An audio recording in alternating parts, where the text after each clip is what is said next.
Hey guys, this is the Prince of Macedon, and I'm doing a commentary video for Empire Total War Multiplayer. This is a Russia versus Sweden battle. I'm in command of the Russians, and my opponent is Mannerheim in command of the Swedes.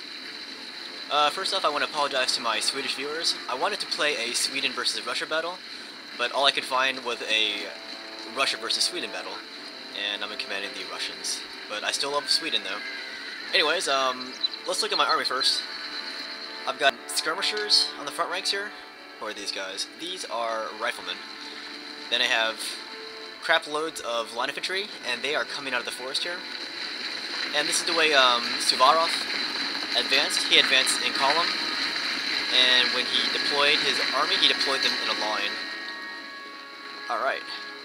Then I have a huge cavalry force here. 2 squadrons of... three squadrons of Cossacks and 2 squadrons of household cavalry. And over here I made a mistake. I didn't see this unit of line infantry. I wanted to deploy them with the rest of my line infantry. So I have violated one of Suvarov's maxims, which is to concentrate your forces, don't disperse anything. Anyways, let's look at my opponent's army now. The army of Mannerheim. You can see here he has light infantry here. I believe he has 2 units of line infantry, and they are taking the brunt in my advance here. Then he has 2 squadrons of regiment of horses. There they are. And then actually those are household cavalry and regiment of horse. And then the other half is located on his other wing here.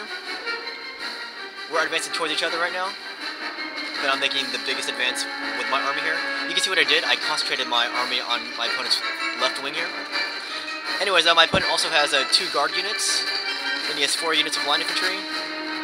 Then he has 3 units of these militia here. You can see these guys. This is my first time ever fighting against militia, so I was kind of excited about this. Then he has 1 unit of a general's bodyguard, and this general's bodyguard is right back here, where it's safe. Okay. Now I'm going to start my offensive maneuvering here. I'm going to peel off. I'm going to try to outflank his left flank here. So here's my infamous Russian line infantry here. You can see my opponent moving his cavalry. I kept an eye on them. But because of my advance, I blew out his light infantry right ASAP. Anyways, I'm charging in with my Cossacks. I'm going to disrupt my opponent's infantry. And I'm doing this on a variety of points here. And that was another hallmark of Suvarov's tactics. That was to attack. Just attack whenever you can. Like, just attack from any kind of position. Like, I don't want to call it careless, but it's very aggressive. Anyways, I saw my opponent's militia right here, and I wanted to see if my guys could just steamroll them. So I charged right into them.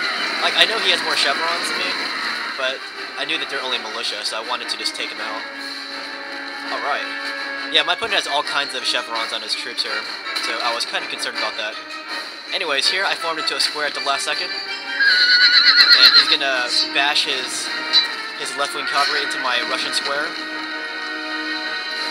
And I did that at the very last second, so that's why he ran into them. It wasn't a clumsy attack. I was just really fast in that maneuver there. So he's going to run out of there. Thankfully for him, he didn't lose many horses. Alright, so now I'm giving my opponent the bayonet. And all around this battlefield, it's going to be a huge bayonet fight. Over on my left wing here, this is where the bulk of my cavalry is. And now I'm starting to move them. On my right flank, actually on my left flank, my opponent's going to outmaneuver me. So we were kind of racing each other to see who could roll up the other's flank first. But I figured the biggest part of the battle was over here, so I concentrated my micro efforts on this side.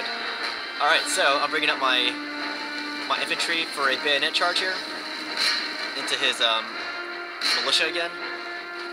I just see militia and I just want to destroy them. But they're actually holding out pretty well against my troops here.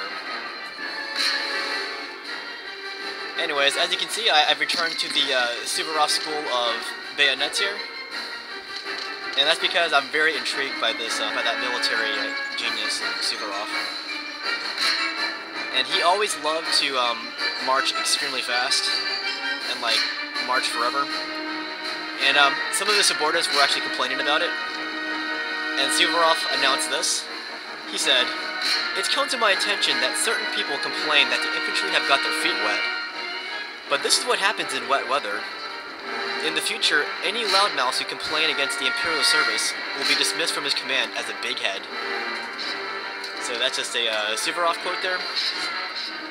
Anyways, back to the battle. My guys are wearing green, his guys are wearing blue. All kinds of chaos everywhere. And this is the kind of battle I like, the kind where you just mix it up, and then you use your micro, or you try to out-micro your opponent, but there's so much chaos going on that you have no idea what's actually happening here. So you just gotta trust to the Almighty in order to win this kind of fight. Okay. My opponent, he bashed down my dudes on my left flank here, and here comes his cavalry. And they're actually charging into my dudes here, and they have routed my guys. But I'm taking my Cossacks, and I'm going to pursue his cavalry.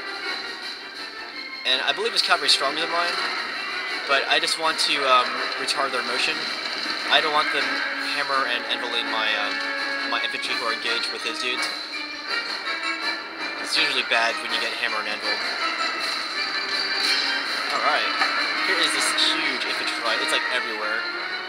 Our armies are humongous in this battle.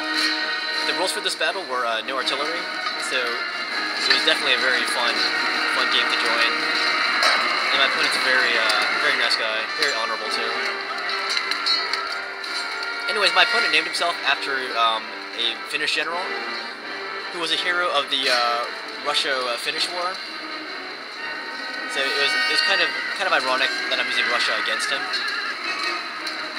But I guess it made it more of a historical matchup, I suppose. All right, so here I'm chasing after his cavalry still, and I finally caught up to them. And look at this ruckus. This is like one of the most chaotic battles I've ever fought in this game. Just one giant get some melee fight. And all these blue dudes, those are his guys.